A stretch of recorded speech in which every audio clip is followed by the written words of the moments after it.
Hi guys, welcome to my channel. ഞാൻ നിങ്ങളുടെ അലീന. ഇത് നമ്മുടെ സബ്സ്ക്രൈബർ ഇട്ട് തന്നൊരു സ്റ്റോറിയാണ്. എൻ്റെ പേര് അനിത, വീട് കോട്ടയം. എൻ്റെ കോളേജ് പഠനമെല്ലാം കഴിഞ്ഞ് നാട്ടിൽ ഒരു ബ്യൂട്ടി പാർലറിൽ ജോലിക്ക് പോയിക്കൊണ്ടിരിക്കുകയായിരുന്നു.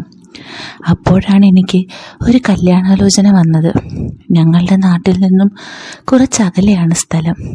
എൻ്റെ അച്ഛൻ്റെ പേര് ശ്രീകുമാർ. അച്ഛന് ബിസിനസ്സാണ്. അമ്മയ്ക്കും ഒരു ഓഫീസിൽ ജോലിയുണ്ട്. പിന്നെയുള്ളത് ഒരു അനിയനാണ്, പേര് അതുൽ. അവൻ 12ാം ക്ലാസ്സിൽ പഠിക്കുന്നു. അച്ഛൻ എനിക്ക് ഈ ദൂരെയുള്ള ആലോചന കൊണ്ടുവരാൻ കാരണമുണ്ട്. എനിക്ക് നാട്ടിൽ അത്ര നല്ല പേരല്ല. എനിക്ക് കുറേ ബോയ് ഫ്രണ്ട്സൊക്കെ ഉണ്ട്. ഞാൻ അവരുടെ കൂടെയെല്ലാം കറങ്ങാനൊക്കെ പോവും. നാട്ടുകാർ അതൊക്കെ കണ്ട് അതും ഇതും പറയും. ഞാൻ കോളേജിലായിരുന്നപ്പോഴും അങ്ങനെയാണ്. എനിക്ക് ബോയ് ഫ്രണ്ട്സാണ് കൂടുതലും. അവരുടെ ഗ്യാങ്ങിൽ ഇരിക്കുന്നതും നടക്കുന്നതുമാണ് എനിക്കിഷ്ടം. ഇടയ്ക്ക് തട്ടലും മുട്ടലുമൊക്കെ ഉണ്ടെങ്കിലും അതൊക്കെ ഞാൻ ആസ്വദിക്കും. ഞാൻ എന്നെ തന്നെ പുകഴ്ത്തുകയാണെന്ന് കരുതരുത്. എന്നെ കാണാൻ നല്ല ഭംഗിയാണ്. സീരിയലിലൊക്കെ അഭിനയിക്കുന്ന അവന്തിക മോഹനില്ലേ, അതുപോലെ ഇരിക്കും എന്നെൻ്റെ കൂട്ടുകാരൊക്കെ കളിയായി പറയാറുണ്ട്. ഇടയ്ക്ക് കണ്ണാടിയിൽ നോക്കി ഞാൻ എൻ്റെ തന്നെ സൗന്ദര്യം സ്വയം ആസ്വദിക്കാറുണ്ട്. കാണാൻ നല്ല സുന്ദരിയായിരുന്നിട്ടും പക്ഷേ എനിക്ക് ഒരു ലവ് അഫെയർ പോലും ഉണ്ടായിരുന്നില്ല. അതിനേക്കാളും രസം ഒരു കോന്തനും എന്നോടിഷ്ടമാണെന്ന് പറഞ്ഞു വന്നില്ല എന്നുള്ളതാണ്. ഏതേലും ഒരു കോന്തൻ എന്നെ പ്രപ്പോസ് ചെയ്തു വരും എന്ന് കരുതി. പക്ഷെ അതുണ്ടായില്ല. എനിക്ക് വേറെ ലവ് ഉണ്ട് എന്ന് കരുതിയാവും ആരും വരാത്തത് എന്ന് ഞാനും കരുതി. അങ്ങോട്ട് ചെന്ന് ഒരു കോന്തനെയും പ്രപ്പോസ് ചെയ്യാൻ എൻ്റെ ആത്മാഭിമാനം എന്നെ അനുവദിച്ചതുമില്ല. അല്ല പിന്നെ, നമ്മൾ എന്തിനു വല്ലവൻ്റെയും പിറകെ പോകണം? ആവശ്യക്കാർ ഇങ്ങോട്ട് വരട്ടെ. എനിക്ക് ചില വീഡിയോസ് കാണുന്നത് ഇഷ്ടമാണ്. അതൊക്കെ ചില ഫ്രണ്ട്സ് അയച്ചു തരും. അതായിരുന്നു പ്രധാന നേരം പോക്കുകളിലൊന്ന്. പിന്നെ നേരത്തെ പറഞ്ഞ കോന്തന്മാരുമായി ഇടയ്ക്ക് ക്ലാസ് കട്ട് ചെയ്ത് സിനിമ കാണാൻ പോകും. അങ്ങനെ കോളേജ് ലൈഫൊക്കെ കഴിഞ്ഞ് ബ്യൂട്ടി പാർലറിൽ ജോലിക്ക് പോയി തുടങ്ങിയപ്പോൾ ഷോപ്പ് നടത്തുന്ന സിന്ധു ചേച്ചിയുടെ ഹസ്ബൻഡ് സുധിച്ചേട്ടൻ അവിടെ ഇടയ്ക്ക് വരാറുണ്ടായിരുന്നു. ചേച്ചിയുമായി സംസാരിക്കുന്നതിനിടെ എന്നെ നോക്കുമായിരുന്നു. പക്ഷെ ഒന്നും സംസാരിക്കാറില്ല. ഒരു ദിവസം വന്നപ്പോൾ ചേച്ചി ബാങ്കിൽ പോയതായിരുന്നു. അന്ന് എന്നോട് കുറേ സംസാരിച്ചു.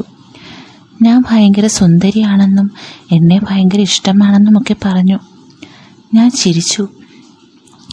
ഞാൻ സംസാരിക്കാൻ നിന്ന് കൊടുത്തപ്പോൾ സുധിച്ചേട്ടൻ്റെ വക എല്ലാവരും പറയാറുള്ള കമൻറ്റ്, അനിയെ കാണാൻ കറക്റ്റ് അവന്തിക മോഹനെ പോലുണ്ട്, പ്രത്യേകിച്ച് ആ ചിരിയിൽ. നമ്മുടെ സൗന്ദര്യത്തെ വാതോരാതെ ഒരാൾ പ്രശംസിച്ചാൽ പിന്നെ അവരോട് നമുക്കും ഒരു ഇതൊക്കെ തോന്നുമല്ലോ. പിന്നെ എൻ്റെ കാതിലെ കമ്മൽ വിരൽ കൊണ്ട് തട്ടിച്ച് അതിനെ പറ്റിയായി വർണ്ണന. കൊച്ചു ചിരിക്കുമ്പോൾ എന്തു ഭംഗിയാന്നേ.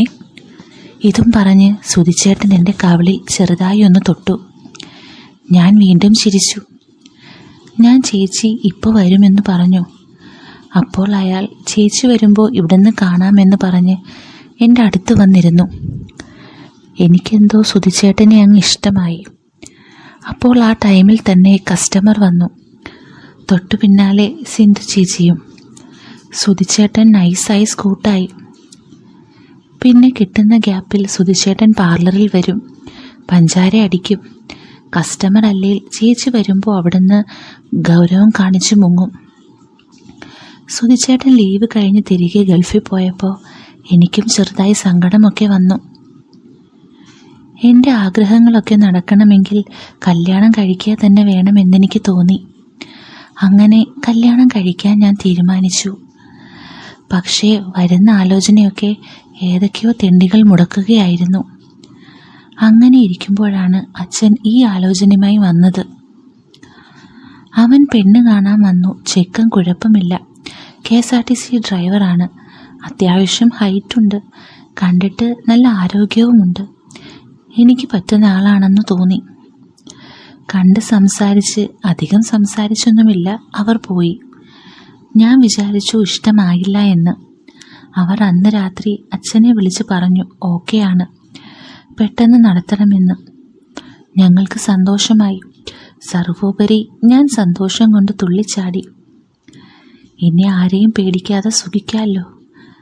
അയാളുടെ പേര് സുരേഷ് എന്നാണ്. സുരേഷ് ഏട്ടനുമായി ഈ വീഡിയോകളിൽ കാണുന്ന പോലൊക്കെ ചെയ്യണം. ജീവിതത്തിൻ്റെ സുഖം മുഴുവൻ ആസ്വദിക്കണം. ലൈഫ് അങ്ങ് അടിച്ചു പൊളിക്കണം. സുരേഷ് ഏട്ടൻ സ്വപ്നം കണ്ടതിലും മേലെ എനിക്ക് ഓരോ കാര്യങ്ങൾ കൊടുക്കണം. അങ്ങനെ എന്നും ഞാൻ അതൊക്കെ ഓർത്ത് അങ്ങ് കിടന്നുറങ്ങി.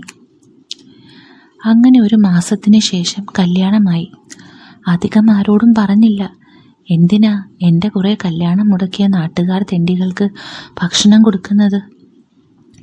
അങ്ങനെ കല്യാണം കഴിഞ്ഞ് ഞങ്ങൾ ചെറുക്കൻ്റെ വീട്ടിലേക്ക് തിരിച്ചു. അദ്ദേഹം വണ്ടിയിൽ നിന്നും അധികമൊന്നും സംസാരിക്കുന്നുണ്ടായിരുന്നില്ല. സ്വന്തം കല്യാണമല്ലേ, അതിൻ്റെ ടെൻഷൻ ഉണ്ടാവും. പെട്ടെന്ന് കല്യാണമായതിനാൽ ഞങ്ങൾക്ക് ഫോണിലും അധികം സംസാരിക്കാൻ പറ്റിയിട്ടില്ല. അവിടെ ചേട്ടൻ വീട് പെയിൻറ്റിങ്ങും കല്യാണം വിളിക്കാൻ പോകുന്നതിൻ്റെയുമൊക്കെ തിരക്കിലായിരുന്നു. കല്യാണമാവുമ്പോൾ ആൺകുട്ടികൾക്ക് കുറച്ച് ടെൻഷൻ കൂടും എന്നെൻ്റെ ഫ്രണ്ട്സ് പറഞ്ഞിട്ടുണ്ട്. അതാവും. ഏതായാലും ഇന്നു മുതൽ ഞാൻ ചേട്ടൻ്റെ ടെൻഷനൊക്കെ മാറ്റിക്കോളാം, ഞാൻ മനസ്സിൽ വിചാരിച്ചു. ഇനി നടക്കാനുള്ള കാര്യങ്ങളുടെ ചിത്രങ്ങൾ എൻ്റെ മനസ്സിനെ കുളിരണിയിച്ചുകൊണ്ടിരുന്നു. ഞാൻ സ്വപ്നം കണ്ട് കിടന്നൊന്ന് മയങ്ങി. ചേട്ടൻ തട്ടി വിളിച്ചപ്പോഴാണ് എണീറ്റത്. വീടെത്താറായി, ചേട്ടൻ പറഞ്ഞു. ഞാൻ സാരിയും മുഖവുമൊക്കെ ഒന്ന് ശരിയാക്കി. വീടിനടുത്തെത്തി. അവിടെയും കുറേ ആളൊന്നുമില്ല. ചേട്ടന് അമ്മയില്ല, ചെറുപ്പത്തിൽ മരിച്ചതാണ്. അച്ഛൻ മാത്രമേ ഉള്ളൂ വീട്ടിൽ. പിന്നെ അച്ഛൻ്റെയും ചേട്ടൻ്റെയും അനിയന്മാരുടെയും ഭാര്യമാർ എന്നെ ആരതി ഒഴിഞ്ഞ് നിലവിളക്ക് കയ്യിൽ തന്ന് അകത്തേക്ക് കയറ്റി. വീട് അത്യാവശ്യം വലുതാണ്. 2 നിലയുണ്ട്. അടുത്തൊന്നും മറ്റു വീടൊന്നുമില്ല. കാരണം മറ്റൊന്നുമല്ല, ഇവർക്ക് തന്നെ ഒരുപാട് സ്ഥലമുണ്ട്. ചുറ്റിലും റബ്ബറാണ്. അതിൻ്റെ അപ്പുറത്തൊക്കെയാണ്. പക്ഷെ ഇവിടുന്ന് നോക്കിയാലും വിളിച്ചാലും ഒന്നും കേൾക്കില്ല. എല്ലാവരും എന്നോട് സംസാരിച്ചു.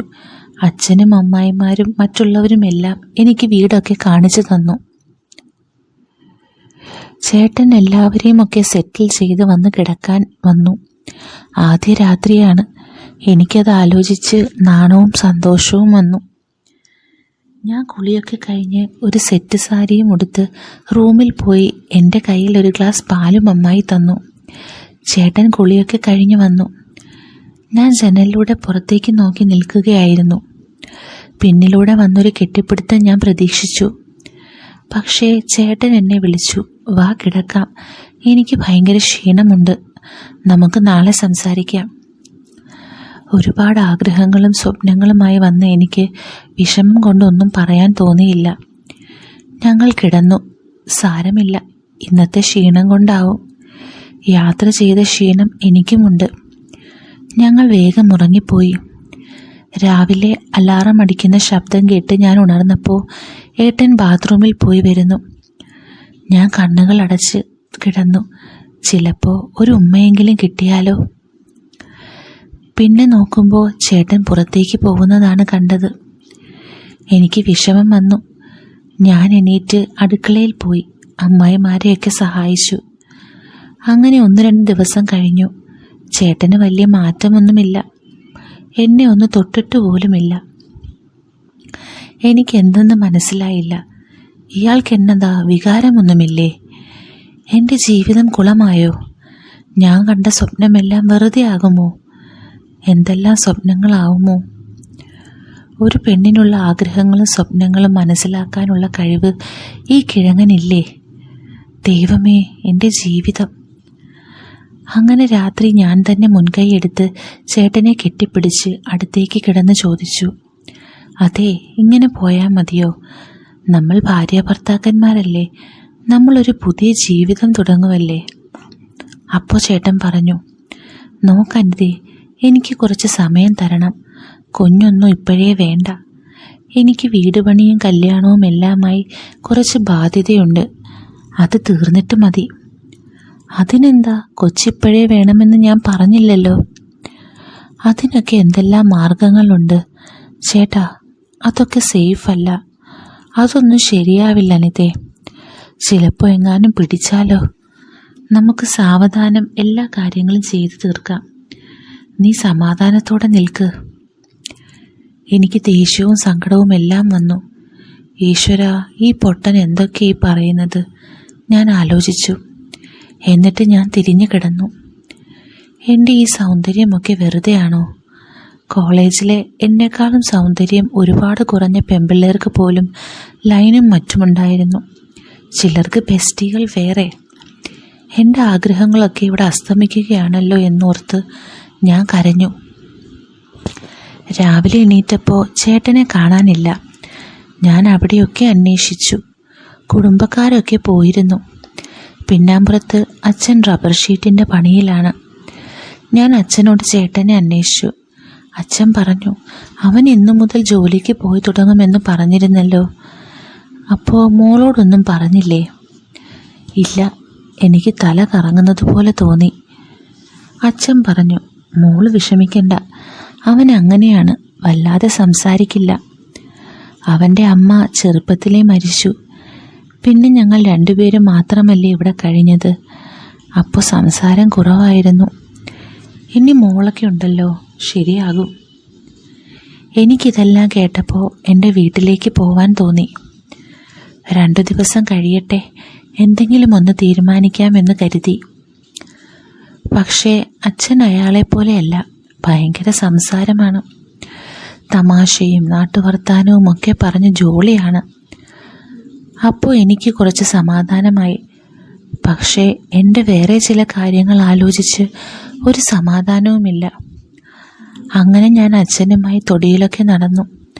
അച്ഛൻ ഓരോ പണിയും അതിനിടയ്ക്ക് ചെയ്യുന്നു. അച്ഛന് ഒരു 55 വയസ്സ് കാണും. അച്ഛൻ്റെ പേര് സുധാകരൻ എന്നാണ്. ചേട്ടനേക്കാൾ ആരോഗ്യമുള്ള ശരീരമാണ്. നല്ല മസിലൊക്കെയുണ്ട്. അച്ഛൻ ചെടികളൊക്കെ പരിപാലിക്കുകയായിരുന്നു. ഞാനും സഹായിച്ചു. ഞാൻ വെള്ളം കൊണ്ടുവന്ന് ഒഴിച്ചപ്പോൾ അച്ഛൻ എന്നെ ഒളികണ്ടിട്ട് നോക്കുന്നുണ്ടായിരുന്നു 1-2 തവണ. ഞാൻ ശ്രദ്ധിക്കുന്നുണ്ടോ എന്ന് തോന്നിയാവണം, പിന്നെ അതുണ്ടായില്ല. ചേട്ടൻ്റെ അമ്മ ചെറുപ്പത്തിൽ മരിച്ചതല്ലേ. അച്ഛൻ പിന്നീട് ഒറ്റയ്ക്കായിരുന്നില്ലേ ജീവിച്ചത്? പാവം. സുരേഷേട്ടൻ പഴയപടി തന്നെ, ഒരു മാറ്റവുമില്ല, കിഴങ്ങേശ്വരൻ. എന്നത്തെയും പോലെ അച്ഛൻ ചെടികളൊക്കെ പരിപാലിക്കുകയായിരുന്നു. ഞാനും അച്ഛനെ സഹായിക്കാൻ കൂടാറുണ്ട്. നാട്ടുകാരൊക്കെ കൊച്ചേട്ട എന്നാണ് വിളിക്കാറുള്ളത്. പതിയെ ഞാനും അങ്ങനെ വിളിക്കാൻ തുടങ്ങി. അപ്പോഴാണ് ഞാനത് ശ്രദ്ധിച്ചത്. അച്ഛനൊരു തോർത്തുമുണ്ട് മാത്രമാണ് ഉടുത്തിട്ടുള്ളത്. കാരിരുമ്പ് പോലുള്ള ശരീരമാണ്. എനിക്കും ഹരം കയറി. അച്ഛനെ അങ്ങ് വളച്ചാലോ? ചുറ്റിലും ആരുമില്ല, ചേട്ടനുമില്ല. സംഗതി ഏറ്റാൽ നല്ല സേഫാ. ആ പൊട്ടൻ എന്ന് വരുമെന്നും അറിയില്ല. നോക്കാം, അച്ഛൻ്റെ ലെവൽ എന്താണെന്ന് നോക്കട്ടെ. ഞാൻ ഒരു വയലറ്റ് മാക്സി ആയിരുന്നു ഉടുത്തിരുന്നത്. ഞാൻ അച്ഛൻ്റെ അടുത്ത് പോയി ചെടി ശരിയാക്കിയപ്പോൾ മൂപ്പരോട് തമാശയൊക്കെ പറഞ്ഞു തുടങ്ങി. പിന്നീട് അങ്ങോട്ട് ഞാൻ തമാശ പറഞ്ഞ് അച്ഛന് തോളിൽ പിടിച്ച് അടിച്ച് ചിരിക്കുക, മീശ പിരിച്ചു കൊടുക്കുക തുടങ്ങി.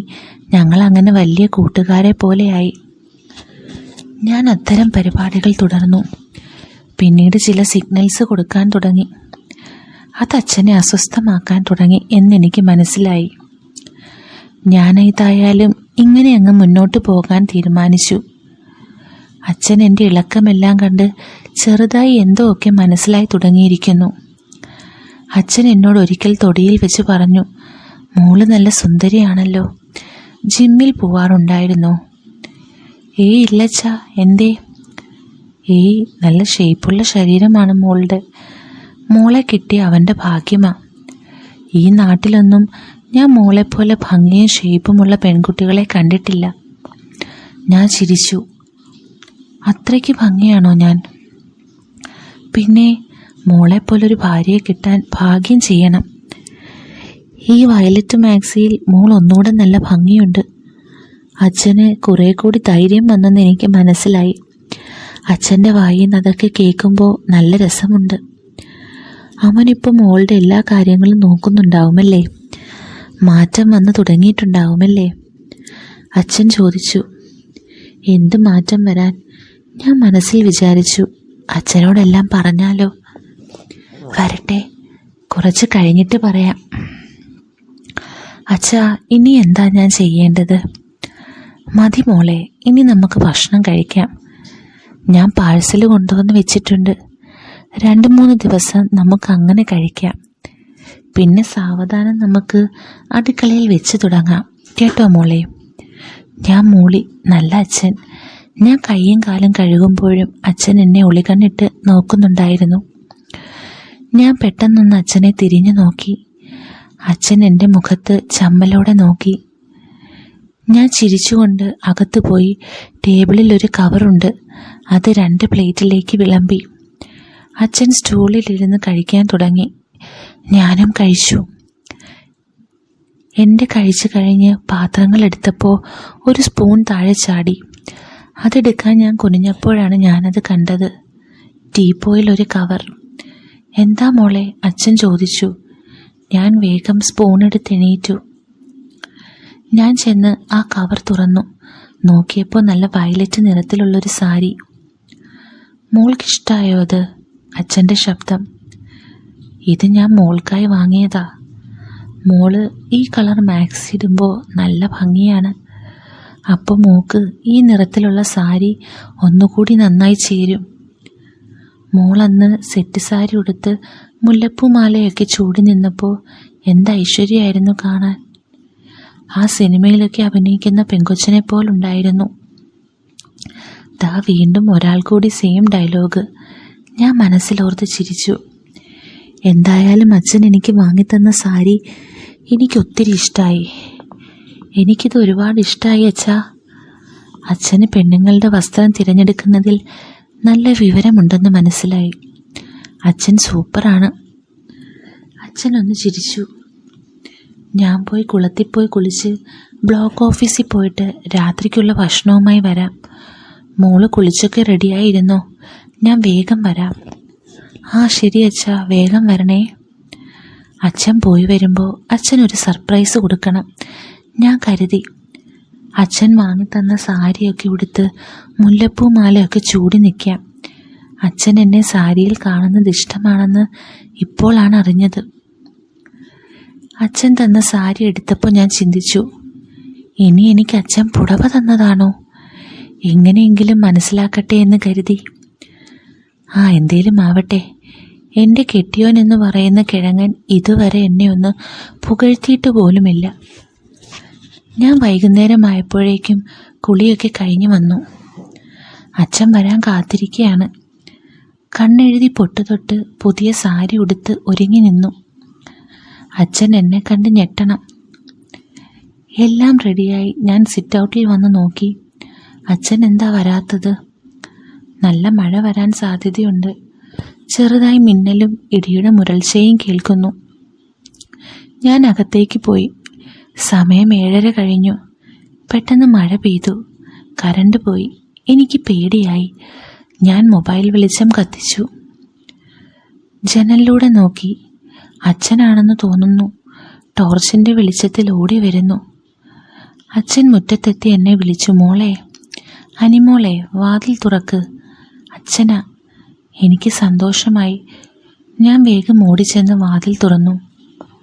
നനഞ്ഞ മുണ്ടും തോർത്തു പുതച്ചിട്ടുണ്ട് അച്ഛൻ. ആകെ നനഞ്ഞിരിക്കുന്നു. അയ്യോ, അച്ഛൻ ആകെ നനഞ്ഞല്ലോ. അത് സാരമില്ല മോളെ.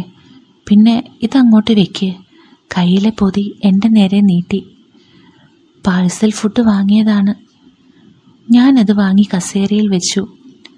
അയ്യോ അച്ഛാ, ഇങ്ങനെ തല നനഞ്ഞ് നിൽക്കല്ലേ, വല്ല പനിയും പിടിക്കും. ഞാൻ അച്ഛൻ പുതച്ചിരുന്ന തോർത്തുമുണ്ടെടുത്ത് പിഴിഞ്ഞ് അച്ഛൻ്റെ തല തോർത്തി കൊടുത്തു. നീ നനയും മോളെ, അച്ഛൻ തോർത്തിക്കോളാം. വേണ്ട, ഞാൻ തന്നെ തോർത്തിക്കോളാം. മിണ്ടാതിരിക്കെ. ഞാൻ അച്ഛൻ്റെ തല തോർത്തി കൊടുത്തു. അച്ഛൻ നനഞ്ഞ മുഖവുമായി എന്നെ നോക്കി നിന്നു. മോളെ, നിനക്കെന്നെ അത്രയ്ക്കിഷ്ടമാണോ? പിന്നില്ലാതെ. അച്ഛൻ പനിച്ചു കിടന്നാൽ എനിക്ക് പ്രയാസമാവില്ലേ? എന്തിന് പ്രയാസം മോളെ? അച്ഛൻ ചിരിച്ചുകൊണ്ട് ചോദിച്ചു. ഒന്ന് പോവച്ചാ, കളിയാക്കാതെ. അച്ഛൻ അകത്തുപോയി ഈ നനഞ്ഞ മുണ്ടൊക്കെ മാറ്റി വേഗം. മോളെ, ഈ പുതിയ സാരിയിൽ മോൾ എന്ത് ഭംഗിയാ കാണാൻ. ഇഷ്ടായോ? ഒരുപാട് ഇഷ്ടമായി. മോളൊരു ദേവതയെ പോലുണ്ട് ഇപ്പോൾ കാണാൻ.